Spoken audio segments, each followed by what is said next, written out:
What's up, everyone? Welcome to another episode of That Great Podcast. Today we have Mike de la Pava. He's an accomplished athlete across various sports. He's the owner of Battle Axe Gym in Miami. Today we're going to talk a lot about fitness, mindset, and everything in between. I'm really looking forward to this conversation. Mike, thank you so much for being on, my brother. Thank you for having me, man. Let's start with your background. Let's just take us through your athletic career from the beginning to where you are now. Sure, man. First of all, thank you for the intro and for being here. I never going to get over being humbled and being asked to be a podcast. This is my third podcast in a week. Nice. And that feeling is overwhelmingly humbling, to be honest with you. To take you a little bit back into my athletic background and where I started, I was born and raised here. I did move up for university, but came back. Out of my 41 years, I've been in Miami for about 36. And I really got into martial arts first. That was my first calling. I'm a big nerd, so I wanted to do Muay Thai because Adon and Sagat from Street Fighter did Muay Thai, and Gaio was awesome, and I wanted to learn how to fight. Bruce Lee was an idol to me, and I wanted to learn these things. And so I looked for Muay Thai back then, and then the only school that even had a branch of it was Unified Mixed Martial Arts, UMA, which was many, many years ago, owned by Dwight Woods. It was still a very local celebrity in Jeet Kune Do.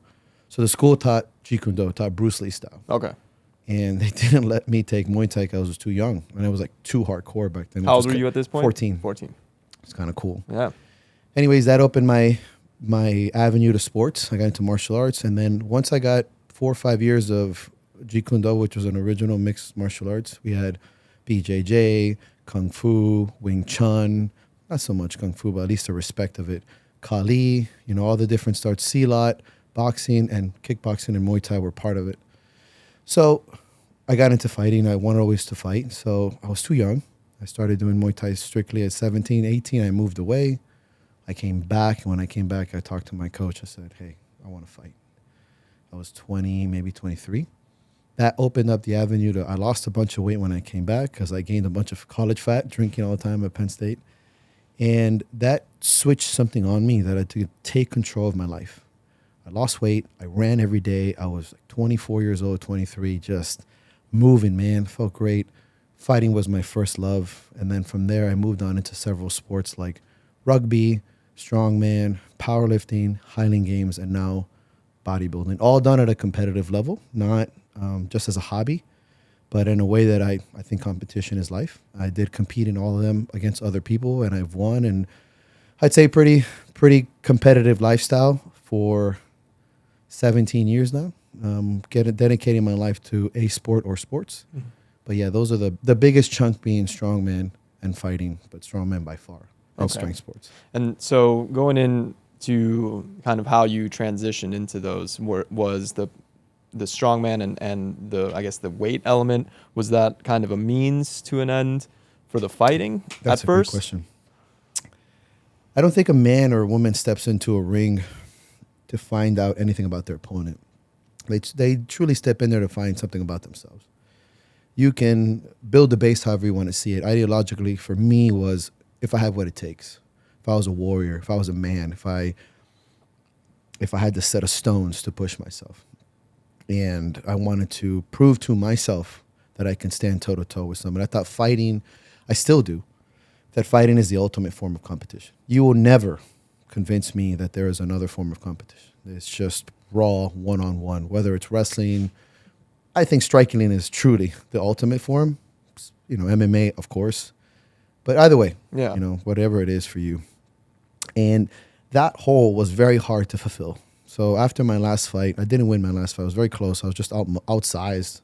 What weight class were you fighting at? So back in the day, and back in Nam. I don't know if you guys can tell, this guy's a unit. Right now. Thank you very much. I wore the biggest shirt I could find. The concept was, it was amateur fighting, so we just caught weight. We had catch weight. Right. So you had a guy, I had a guy, and you're like, well, what weight do you want to agree upon? 180, cool. Okay. So I fought as low as 178 and as fought as high as 202. Was 178 a big cut for you back then? Actually, it's funny you say that. I was struggling to hold on to 180 pounds back then. I was had lost a bunch of weight. Like, my genetics are not to be big. Yeah. To maintain muscle mass for me has taken a gross amount of work and years and a lot of other stuff, as we'll get into as well, because I really don't have to hide any punches here.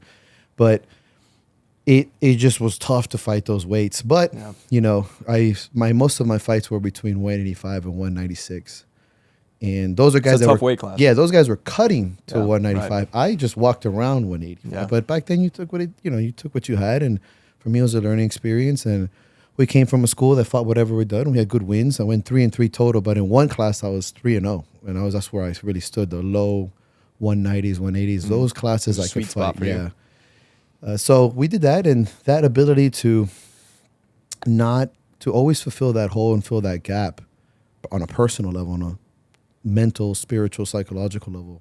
Once I stopped fighting, I just became curious. Honestly, to be truthful with you, like after the last fight, I was just a little heartbroken. I was tired. I almost fell out of love with the sport. Like when I do something, like when I love something or someone, it's forever, even if it's toxic. Like that's it. It's in my blood. And if I say I love you to something or someone, it's forever. If it kills me, it kills me, like Bukowski says, and that's just the way that it is for me. I'm not telling you to do that shit, but it's just the way that I've lived my life, and I found great value, and I was searching for something. And I tried powerlifting, it wasn't there. I tried just general lifting, like strength and conditioning, but when it had no purpose, it wasn't fun. I even did, when I was fighting, I did CrossFit as a conditioning format, but the idea of competitive exercises didn't appeal to me. And then I've always wanted to try strongman. I really did. I've always grew up watching Magnus from Magnuson and Pujanowski and Jan Paul Sigmarsson, etc. And as I transitioned out of fighting, I started to make my own stuff. Kegs, tires. To do farmers, I would hang one dumbbell from another with a chain and carry it. Anything I could. This is like This is just the raw the dog. precursor of Battle this is Axe. 15 basically. years ago. yeah. And finally, there was a strength camp put on by Elliot Hulse back before he kind of went towards this one direction he's at now. But he was all about gyms, and he was a strongman gym. And I went there, and I got to taste my first implements. This was 14 years ago now, when strongman was very niche. I did my first stone, I did my first log, and I said, "This is it. Like this is what I want to do. Not only open a gym, but I want it to be a strongman gym." And the sport became. I felt that pushing my body to that limit of grabbing a stone was like a knockout. That those dark waters, though, I don't know if I'm going to get hurt or pass out or hurt myself.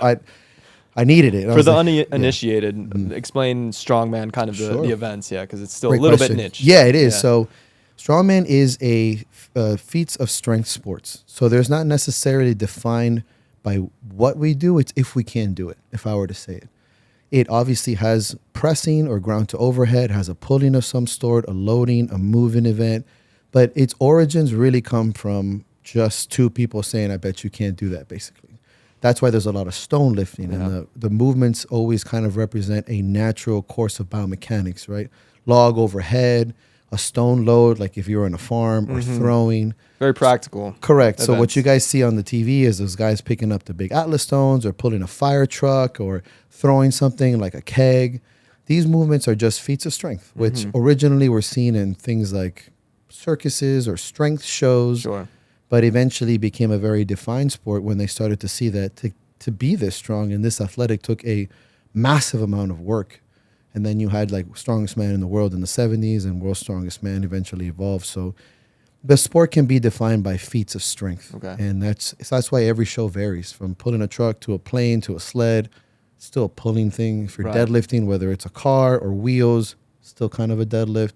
Circus dumbbell, log, it's still kind of a ground to overhead or a press. So they're defined by movements, but overall it's basically seeing what can the human body do in just strength and also athletics, right? Because it's reps and turning and jumping and all that stuff. And when it comes to training for something like that, are you guys, I guess at Battle Axe, are you, and I'm asking for the audience because I see the post, but are you guys training the event specific, or are you more doing kind of like a powerlifting or strength training to do those events better? Yeah. So I would say, and this is backed by Stuart McGill, which is probably like a big fanboy. Stu. Those of you who don't know, Stuart McGill is one of the world's leading scientists on the spine and spine mechanics, and also just really incredible at biomechanics, but spine specific.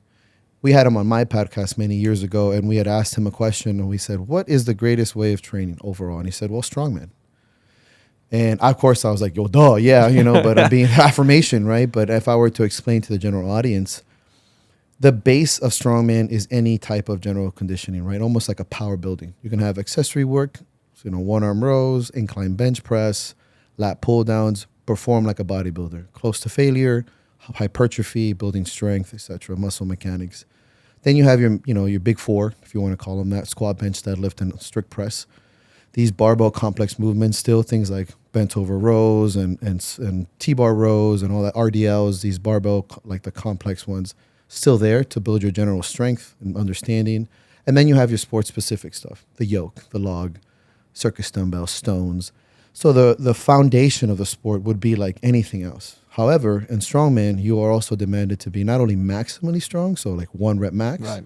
but max reps in 60 seconds. Right. You also have speed and power. So I competed at 231, and you're taking an 800-pound yoke, which is a thing you carry on your back, and you're moving that 50 feet in under 10 seconds. So you're Jesus moving, Christ. you and that is 1,000+ pounds as fast as you can. It's just unreal, Yeah, right? Like, yeah, it's crazy. but man. that gives you, obviously, I would expect a normal person to carry maybe twice their body weight, which is how you would save somebody's life. Yeah. If you're carrying a sandbag that weighs 250 pounds and you're a 200-pound male, that could be the difference between you saving your family. Yeah. If you're doing farmer's carry and you're carrying 150 pounds and you're a 150-pound female and you're moving you in that's the difference between saving your child or general work and that strength capacity. Mm-hmm. So there is a very functional, and I mean that word very specific, not loosely, a very functional transcendence of what strongman does in its whole entirety as a general strength and conditioning program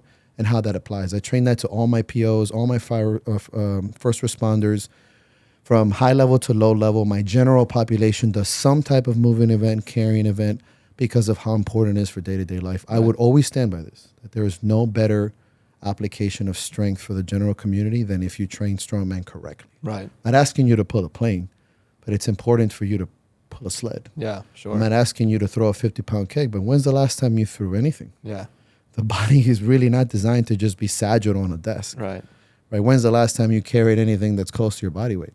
Groceries don't count. Yeah, yeah. And it's true, and we always laugh, but who are the strongest, more sturdy people? Farmers. Farmers, construction Farmers, strength, workers. construction workers. Yeah. Those guys move, man. Yeah. Very Laborious functional stuff, work, yeah. laborers, yeah. So we apply it at a very controlled rate, and you live a very strong, happy life. Yeah. And so would you say that in terms of strongman being the most practical, I guess we'd say practical for real world applications, that would be kind of the summit. You know? So you would in be, my opinion, yeah. yes, and I would say in many opinion, Yeah. many strength and conditioning coaches apply some variations of that. And I would say that would be great. Obviously, you don't have to hit the log, but the log Sure. teaches you triple extension at a very low skill rate. Yeah. A barbell power clean is hard. Yeah. A log clean, pretty easy. What really drew my attention to it, and you were really the introduction to it for me, was, the way we met was over at Wolfpack. Yeah. So that was our encounter. Started following you from there. And at Wolfpack, Jake's, big adopter. I mean, he has a huge amount of respect for you. He always my sings man, high dude. praise. He sings Love high Jake. praises to you Yeah. and leans on you, honestly, Yeah. for a lot of that side of things. Yeah. But he's more on the powerlifting side. Yeah, the West Side style. Yeah, exactly. And so, just as a case study for me, I found I've definitely grown in athleticism. But what I've found, at least just from observation of strongman, is that's kind of the next step almost. Yeah. Because I can deadlift, I can squat, I can bench press. Those are the 3 core Yeah. movements of powerlifting, and I'm definitely more athletic. Mm-hmm. And I think it would, if I were to break into strongman, I mean, you see me, I'm pretty lean, so I wouldn't Yeah. be doing anything too crazy. But I feel like that would be like the stepping stone. That's like the next step to move athletically Absolutely. under that same amount of weight that you're just trying to statically move. Sure, and I would say that, body type and body size really wouldn't necessarily dictate your journey, right? Mm-hmm. It's like, what are you trying to get out of strongman? If you're trying to be the strongest strongman in the world, I'd say, okay, well, let's sit down Let's and get have to a work. different conversation. Yeah. But if you're like, I just want to be really strong for Yeah. who I am, it's irrelevant of your leverages, your size, your mass. It's more about mastering the skill set, Right. and learning what your body can do, and taking that journey physically, and then again mentally. Just like when you're in the ring, there's like, I didn't think I can take a hit like that, Yeah. and you come out of there like feeling alive. Like, Yeah, I can yeah. do anything now. Yeah. When you press the body to that extreme, just like if you're doing your first heavy deadlift, there's also something just so primal Yeah, about truly. strongman that I think attaches us to a. Obviously, I'm getting philosophical. No, and please. We'll ideological, get but there. Yeah, please. once you get to that level that I think has been so shunned and shut down in our modern technology society, where it's like, that primal rage is almost looked down upon. What's on the opposite? Exploring it, mastering it, sitting with it, Yeah. and learning to cultivate it, to use it is arguably one of the greatest things you can do as a person. Right. And then, of course, there's also the data. You learn things about yourself, objectively speaking. Yeah. You learn how your body moves and where it's weak and where it's stressed, what you can eat, what you can do. It's just like the end goes on and on. I would say Yeah. that you'd apply this to any kind of strength and conditioning, but man, there is nothing that fulfills you more sometimes than that really just primal energy you let out. That's why the closest thing I got to martial arts and fighting was strongman. There was nothing where else. you have to go mentally. It's Yeah, you have kind to of, and keep going and Yeah. keep going and keep going because it's rep after rep after rep, Right. like punch after punch and round after round. Right. Nothing against powerlifting, and I think it's great too. Same thing in weightlifting and many sports. Yeah. But there is a level of sheer tenacity and just literally everything in your body is telling you, don't do this. Yeah. There's nothing friendly about a rock. Yeah. Nothing works. The log, the axle, those are not Yeah. derived to lift. Those come from really They're just awkward. logs in nature. Yeah, they're very awkward to grab. So it's just a good feeling. And a caveat there too. Maybe I'm wrong, but is there a protective like powerlifters when they're, I think it's two separate, I guess, records, but they'll wear like the suits. Yeah. There's not really that protection. Yeah. I thought you're not. It's you. It's just you lifting these. Yes and no. So it's funny you say that. Strongman, we're the biggest cheaters on the planet. And I love it. Admittedly, you have to say, our job is to do the thing by any means necessary. Now, there are parameters, and that's typically done by show, whether it's no strap, no suit, yes to suits. Okay. Typically, we wear some sort of protective device like sleeves and straps and wrist wraps. What I love about strongman, and that's why you just can't complain, is your job is to do the thing, and the thing is whatever is presented. And that's the attitude of the general population. I'll give you an example. I was at Nationals, and one of the kegs was broken. The handle was messed up. And it needed to be a 275 keg. We picked up like a 250, 275, and 300 keg, and you carry them maybe 15 feet, and you load it over a yoke at blistering speeds. One of those 275s was broken, so now it became 300.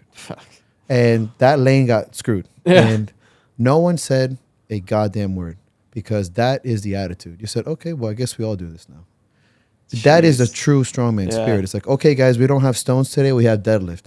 It should be like, well, that's what we do. It's feats of strength. You're prepared to be strong whenever, like life. Yeah. Not, oh, man, this car fell on this old lady. I don't have my deadlift belt, so she's going to die. Right. Like, it's obviously philosophical, but that's the idea. Yeah. So, yes, we can wear almost anything. You sometimes double elbow sleeves if you really want.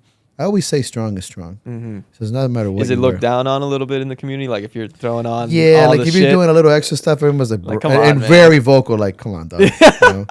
But it's love typically done by somebody that just doesn't matter. You know what I'm saying? I'm like, you might as well put straps on your eyelids, bro. Like nobody cares. But for the most part, it's always done within a parameter. Sure. Like if they'll say, okay, deadlifts with straps. Some will say no straps. Some will say stone with tacky, no tacky. And that's typically, again, there's no real set of rules, like hardcore rules. Yeah. And I think that leads into the personality types that do it. Mm-hmm. Most people that do strongman are type A, but very versatile, hybrid kind of athletes where we kind of want to do what we want, but we want to do it any way we want. But okay, let's play by the rules for today. Yeah. And that's the attitude of it. You'll notice most strongmen have a similar personality type where I can do anything and I'm going to try it any way to do it. Yeah. And that's kind of the attitude. I love it. So, yeah. I love it. So let's go back to Battle Axe. That was Sure. an awesome segue. But into Battle Axe. So you start Battle Axe. How long has Battle Axe been open now? 13 years. 13 years. That's awesome, man. So Yeah, thank you. when you got that going, kind of take us through the evolution. I don't know what the statistics are, but the first 2 years, I think, when Yeah. businesses fail, all that. So kind of walk us through the journey of Battle Axe. And That's a great question. yeah. So when I opened up the gym, it was an emotional, passionate decision. I had no data, no idea what I was doing. I was 28 years old, still a very young man. I had no experience in business. None of my family members ran businesses. I didn't inherit anything. I had no concept of it running truly. My mom was a teacher, and she ran that aspect of it, a very just mom and pop style. Okay. I didn't understand how to do an LLC, anything, all that, taxes, I had no concept. So I basically got a American Express and I maxed it out. I took my paycheck from work and I just dumped everything. And I back then was like maybe a little under $4,000. And Kept it your was day job in kept the my day job beginnings? for the first year. I was a social worker Okay. working with senior citizens, and I was able to work from home 2 or 3 days out of the week. So those 2 or 3 days I spent mostly at the gym after visiting clients. So that first year I kept my day job as a social worker and I trained myself because I didn't call it a strongman gym until I competed in strongman. So the Respect. first year was called the Battle Axe Gym, Got it. strength gym. Then the next once I competed, I said the Battle Axe Gym, the strongman gym in Miami. I refused to call myself that, just like in any essence. But That's very un-Miami of you. yeah, word, right, exactly. Everyone's like, "Oh, I competed once. I'm a coach now." Yeah, right, okay. Or they're like, they take on boxing gloves. I'm a pro boxer. Yeah, I'm like, it's classic. are you though? Classic. Yeah, it's super. Pretty sure I could beat you. Yeah, I have less son. fights than you. Yeah, word, exactly. And so that first year was pretty terrifying. I'll be honest with you. Obviously, very motivating. I was just so motivated to make this work. I felt finally I had something that was mine. I didn't really own anything growing up. I mean, we didn't have that luxury of having ours. I didn't really get my first car, which I was still paying off at the time. I didn't inherit land or a house, or it wasn't mine. It was just, this is all mine. Everything I do here affects me. It's my responsibility. It was so, like I said, scary but welcoming. And that first year, like I said, I maxed those things out enough to start very empty. And I remember it's a story that it just coming in there and just the echo. I have my first YouTube video and I'll send it to you one day. It's just me kind of walking around and this is going to be this and this is going to be that. And there's nothing in my gym. And I look at that video every year on my Wow. Battle Axe birthday to remind myself how beautiful, far, man. because it's super emotional. Yeah, when you had you the think, vision back then. yeah, but I just knew, and I look back at that kid's face and I'm like, you got it, motherfucker. I just keep getting after it. And the first years were tough, man. The first 5 years were tough. Being a And coach, gyms are notoriously yeah, difficult. super, especially Miami, where Yeah. we're saturated, right? Right. Everything is a gym. We're very vain, bless the city's heart, narcissistic, gym-orientated city, and everyone's a trainer and a coach, and everyone had a gym, and there was a time where they were booming. This was the time. Mm-hmm. Within 1 square mile, now there's still like 6 or 7 gyms, but at the time there was maybe 15 gyms in a square mile of my stuff. Everyone had a garage gym Wow, or a yeah, right. CrossFit or whatever. Yeah. And I was like, man, no, but this is just strongman. It's a niche finally, and a very, very, very niche thing to do. And so those first 3 to 5 years, man, no vacations, worked every day, tough gyms, like chicken and rice for dinner, Publix chickens, ramen noodles. At the time in my relationship and still with her, and I was like, hey, look, this is going to happen. And I had nothing to show my family other than working all the time and trying to push through. And it was tough, but at the same time, I just believed, right? You look at your friends, and I wasn't like, oh, I'm a gym owner. I'm like, I'm a gym owner. And stand proudly, I'm a coach. It wasn't a lucrative choice. Now you can say coach and influencer and gym owner, and you can, okay, there's some rich For sure. gym owners and coaches and influencers and guys on Instagram and YouTube making bank just being coaches. Back then, it was like very rare to put those things together, and walking around with that ability to portray that confidence despite having nothing to show for it per se. And so those first 6 years of building the culture in the gym, I wanted the gym to be a culture, not just a gym, and putting every single day. And I've worked every single day of my life for 13 years. Even on vacations, and I know people, there's some day or two where I might take time to myself, but it's your baby. It's like taking time away from your child. No, you don't. Even when you travel, you call, how's your kid? You can go get drunk on the beach. What do you do at night? Hey, you FaceTime your child or your mom or whatever.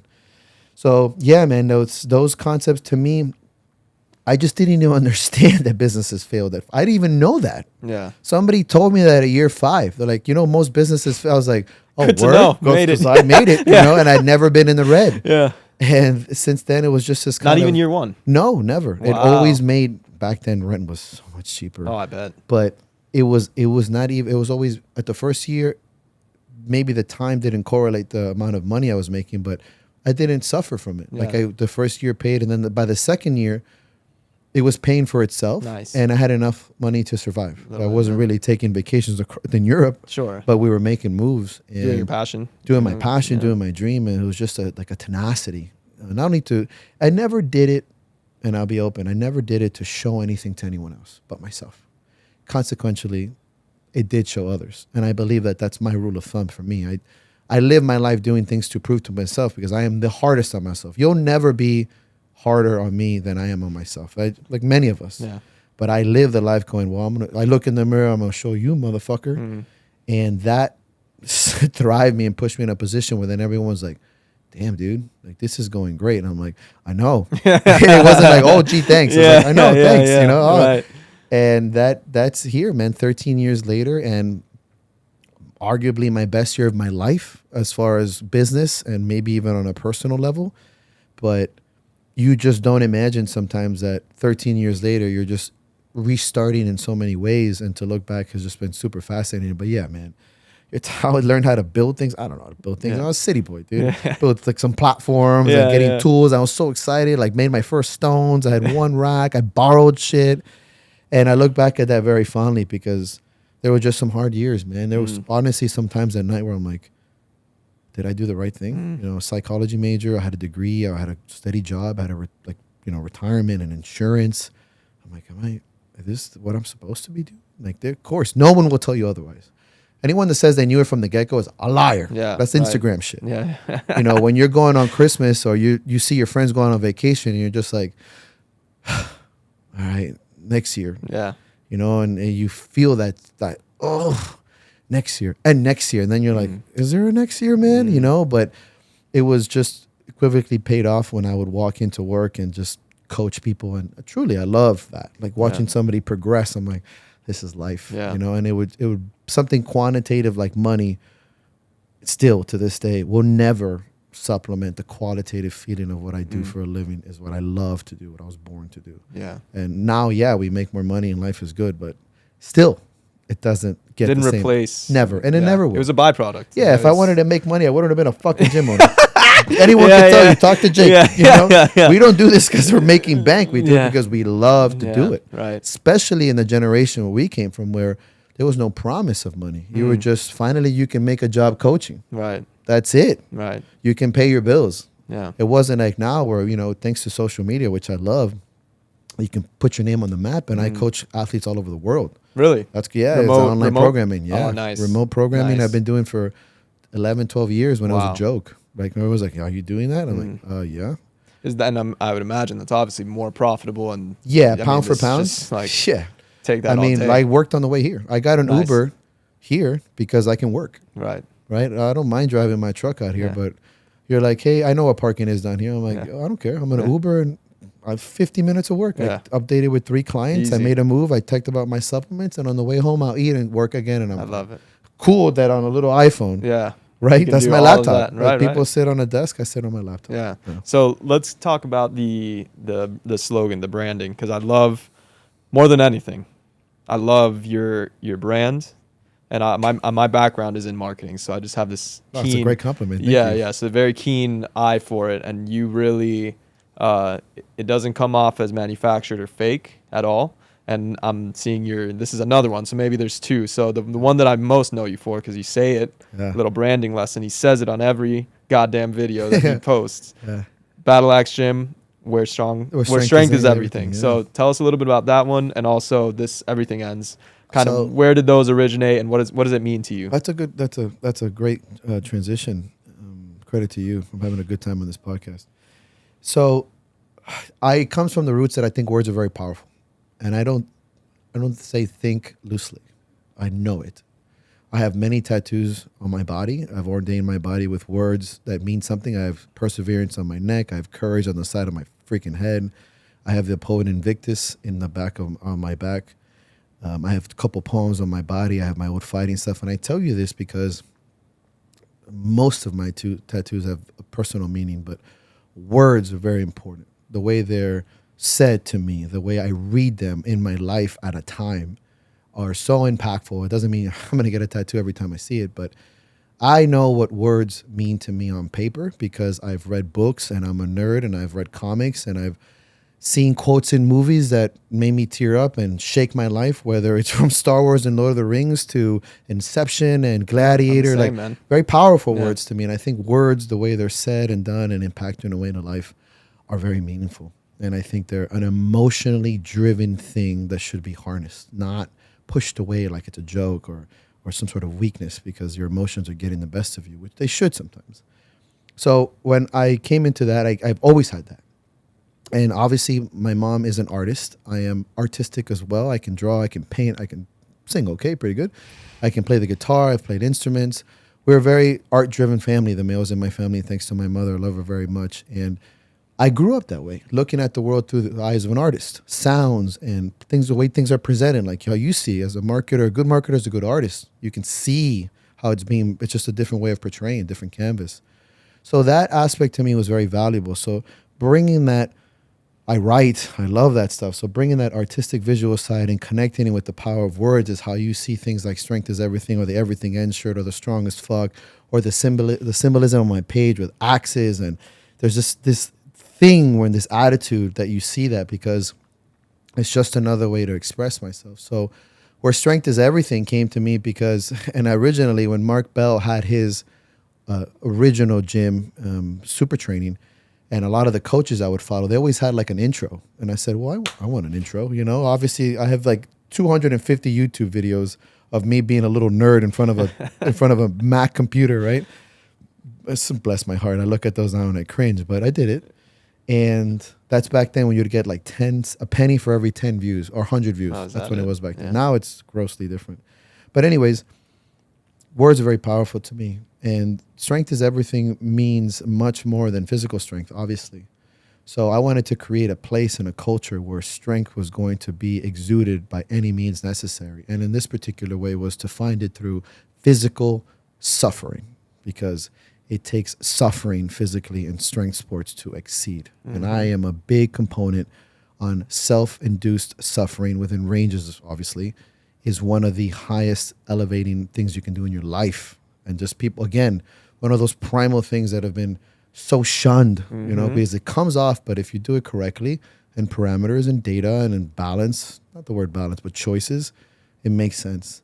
So strength is everything, or where strength is everything is very important to me, because it's still something I tell people all the time.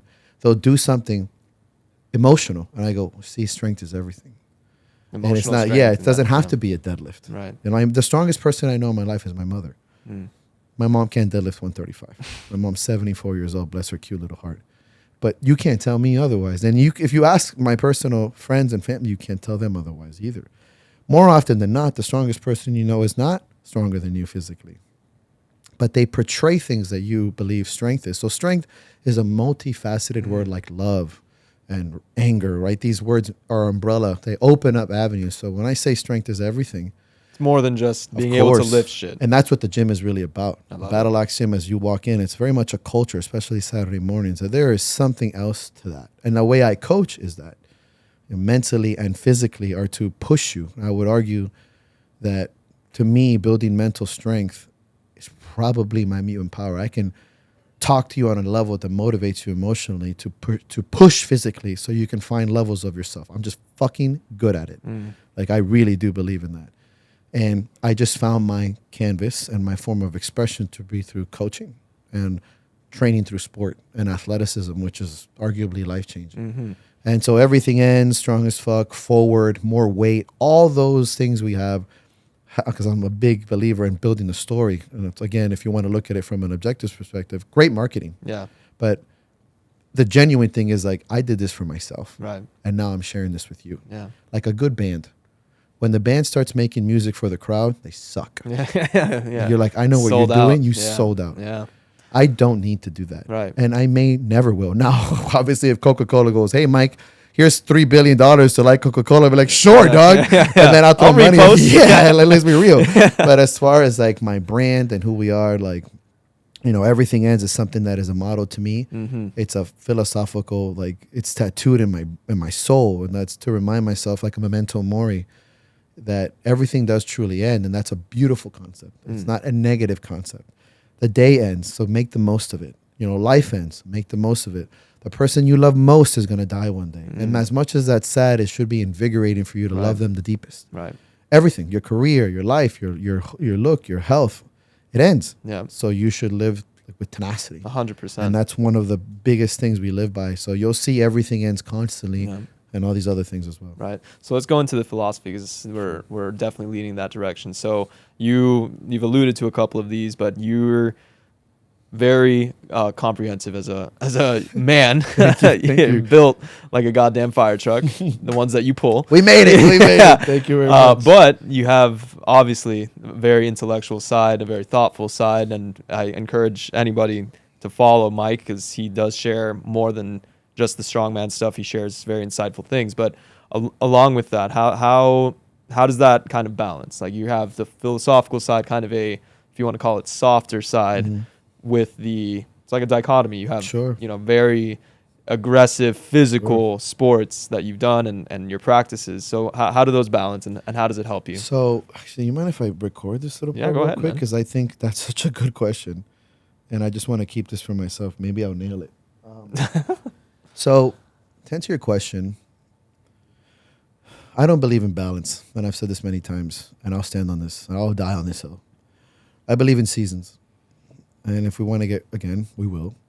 Life is in seasons. Nature is in seasons. You're young, you're middle-aged, you're old, you die. There is winter, there is spring, there's summer, etc. There is a time where you have to make a choice to be great at something, and that's going to come with sacrifices, and you must accept that if you want to be great. If you want to be good and mediocre, great. That's great for you. But for me and for those I want to elevate and those who are seeking something different, I would tell you that there is no balance. There's a choice. There are times in my life where I have to lean into softer, more malleable versions of myself. Loving, caring, compassionate, listening, crying, feeling. Because, man, if you think you ain't going to cry, life's going to come after you, man. And those are moments where I have to lean into something and someone in a way that is not your typical monster. And whether you like it or not, life will show you. And as a younger man, I didn't lean into those things as much, which is fine. I had no time. I was indestructible. And then things are stripped away from you and you learn. And then there's sides of you where you have to lean into more practical, objective, warrior, rageful things because they get that job done when it needs to. There is no time to be compassionate when your anger is the weapon. God forbid it has to happen in a situation that is to protect your family or to protect yourself or to put enough anger to lift that thing, to prove that thing to yourself that you've been training for months or hit somebody to make the point come across. At the same time, that tenacity gets you into school or wakes you up and gets you out of bed. That chip on your shoulder, right? That thing that you're going to fight for your parents or your legacy or fight against them at the same time. But there is no balance if you want to be great. And I know that to some people, that might seem different because maybe they're at that moment in their life where balance is everything. And that's not an age thing, it's a choice. But I will never settle to be into something because I'm finding balance. I am in transition from one to the next. Currently in my life, I've never worked harder, I've never woken up earlier, and I've never been more successful. And I know that I'm burning the candle on both ends, but I'm doing it with a positive outlook and motivation and discipline in a way that's pushing everyone around me greater. So that I walk in a fucking room and you want to be better because I am testing you. Awesome. How long this is going to last? I don't know. So there is no balance right now. You're right.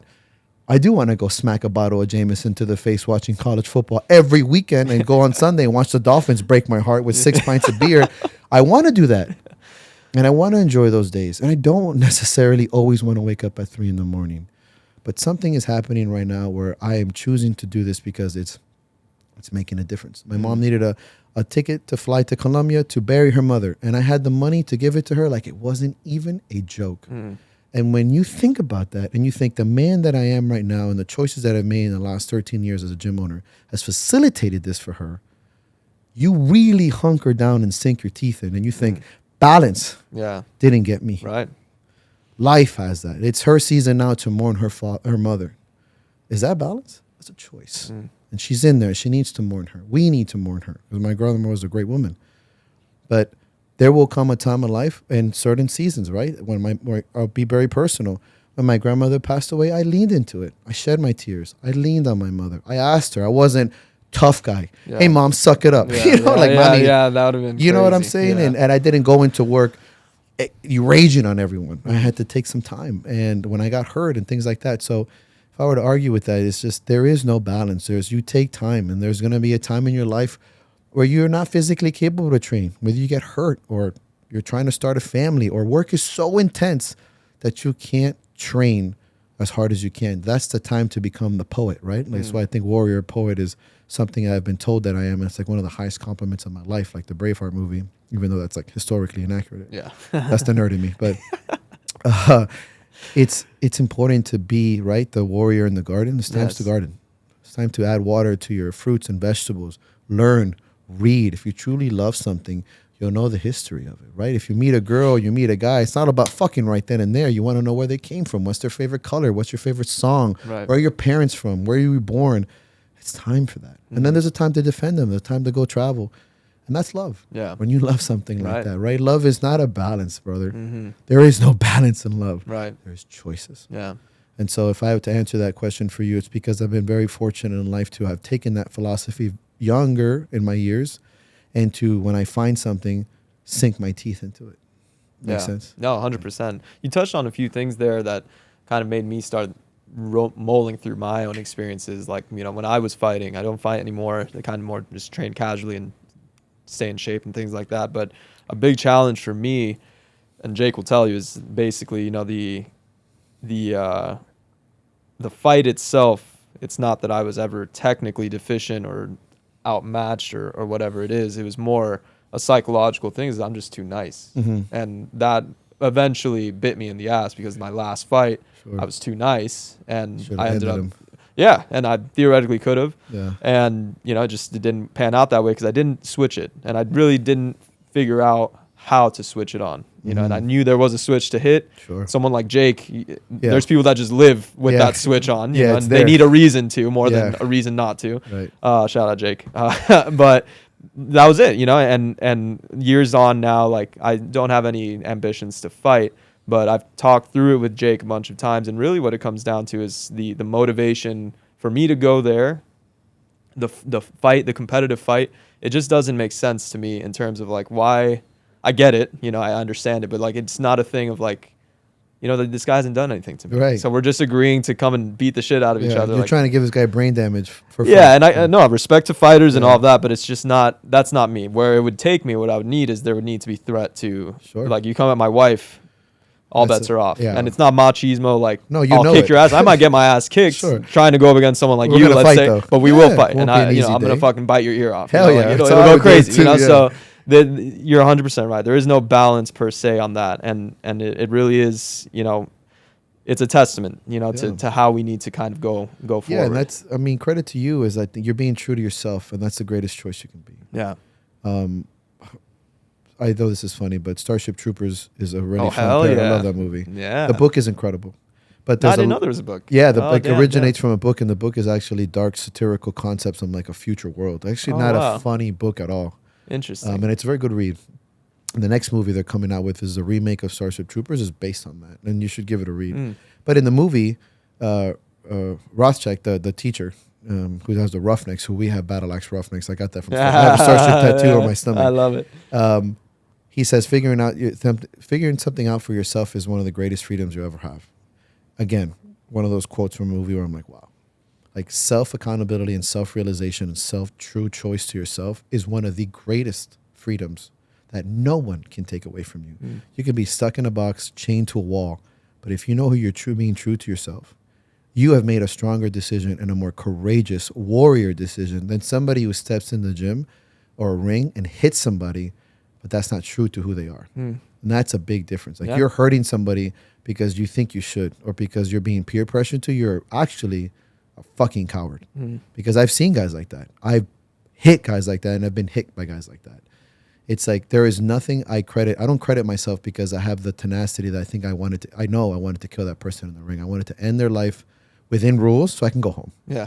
That's the switch you turn on. Right. And it's still there. That's the same monster that go, but I'm not better than you. Yeah. That's just who I am. Yeah. But if you have the courage and the intellect and the accountability to say, this isn't for me because of this and this, you're just as good, if not better, of a person. And so credit to that, because a lot of people do things without that level of introspection, and you can smell it a mile away, and it fucking smells like shit. Yeah.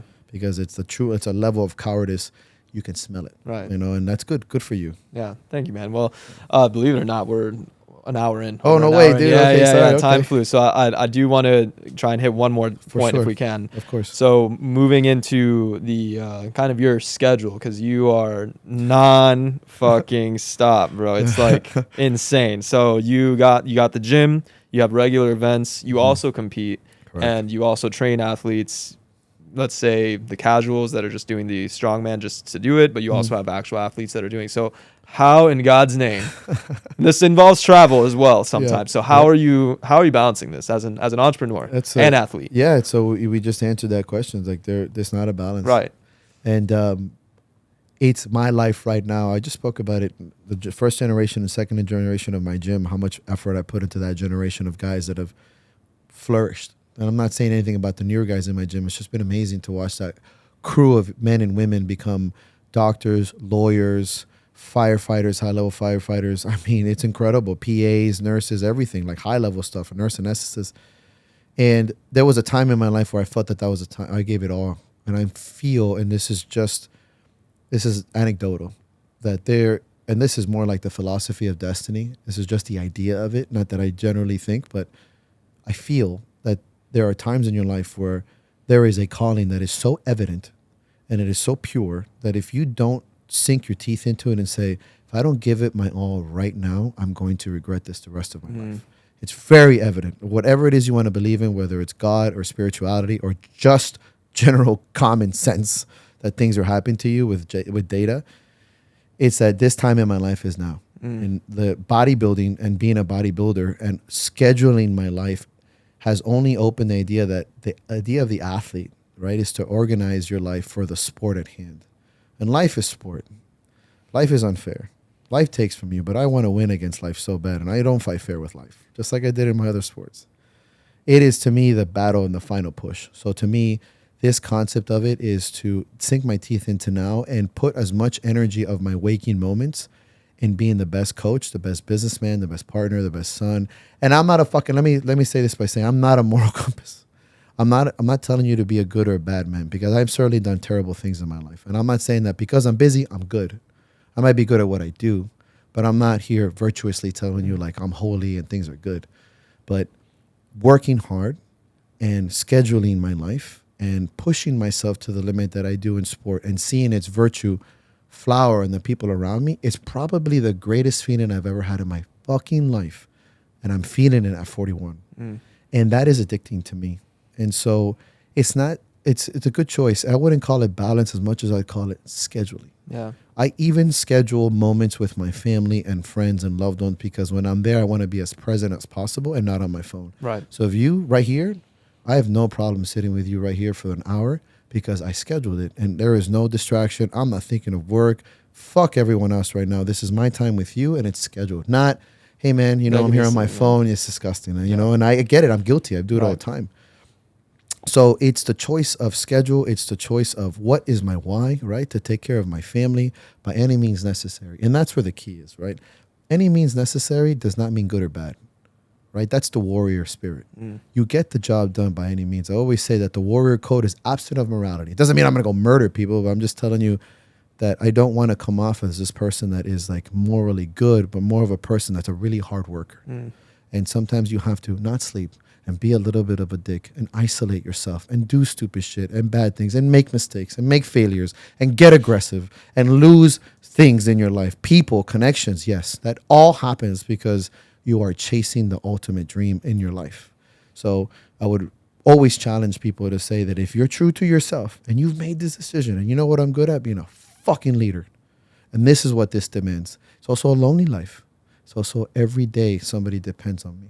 So every day somebody leans on me and shares their life with you. And it hurts to see your friends this way.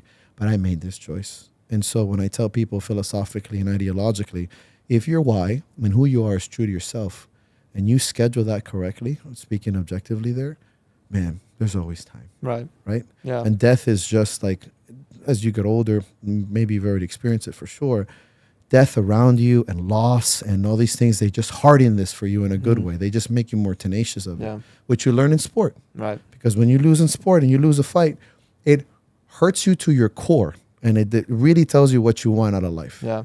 So that's how I make that choice, man. I've been working every day of my life And It doesn't sound like it's work to you though. Yeah, so arguably, it almost right. sounds like you're just living I and love you're, it, man. you're doing And what you do. I didn't see it that way for many years. And I'll tell you this, and you're obviously an entrepreneur in many ways, and you're pushing yourself in that limit. There are some days where it feels like work. Just like some days you want to punch your best friend in the face. You're like, you're still your best friend. And you get in a fight with your significant other, and you're like, oh, I just want to shake you, like, listen. Then you go sit on the toilet for 30 minutes. Like, that's what we do. Yeah. And there's some days where this is work. And however, it's never a question of whether I want to do it or not. You're right. And this year, all years, I've never been more motivated to wake up in the morning and do what I do. And I think it's come from a culmination of putting myself first to help others and actually living that life. And it's come from changing habits in my life, the way I treat people, the way I treat myself. And it's because I'm super self-destructive, but it's come to that point. Aren't we all? Yeah, right? Yeah. And so, yeah, man. So thank you for observing that. It's just, I just feel like truly everything ends. And I live that life. I really, really do. And now I think this year that has now transcended to more than just, being aggressive and being the guy that can drink the most and always with a chispa and chip on his shoulder. And yeah, that's part of it. But living that life emotionally, physically, philosophically, ideologically, psychologically, all these concepts and living that life, that's where I'm pushing. And I feel that that's coming off that way. And it's important because I feel like that motivates people. Right.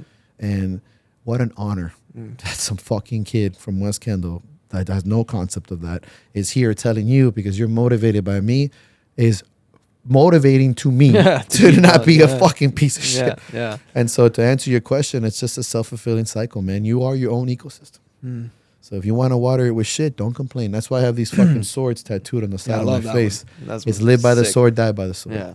And it's every day I wake up, and when I think I'm gonna bitch, I'm like, yeah, Mike, but you're a piece of shit, so you deserve that. Or, Mike, you're not the worst guy. You work hard. Eat that fucking sandwich. You know what I'm saying? Yeah. So yeah, I hope that kind of gets it there. Mike, I know we could go. Yeah, it is an hour. They might need to have a couple follow-ups on this. The door's always open. You're welcome to come back. I'm going to open the floor to you if you want to share a message or promote the gym. It's yours. Sure, man. Thank you. So if you guys want to find me in any kind of avenue or reach out to me, Instagram is my strongest suit. It's at the Battle Axe Gym. You can also visit my website, battleaxegym.com. Please DM me, follow us, share information. We do charity events every year. We have Miami Throwdown coming down in November with Villain's Wish, with helping children with very serious medical needs. So spread the word. And like I said, everything ends, man. So don't be a pussy. That's perfect. Guys, this is literally what the Great Podcast is all about. Great conversations with even greater people. So tune in next time. I think we're going to have Mike back when schedules align and the stars align. But thank you so much for coming, brother. Thank you, brother. Absolute pleasure. Hell yeah. Thank you, guys. Thank you. Till next time.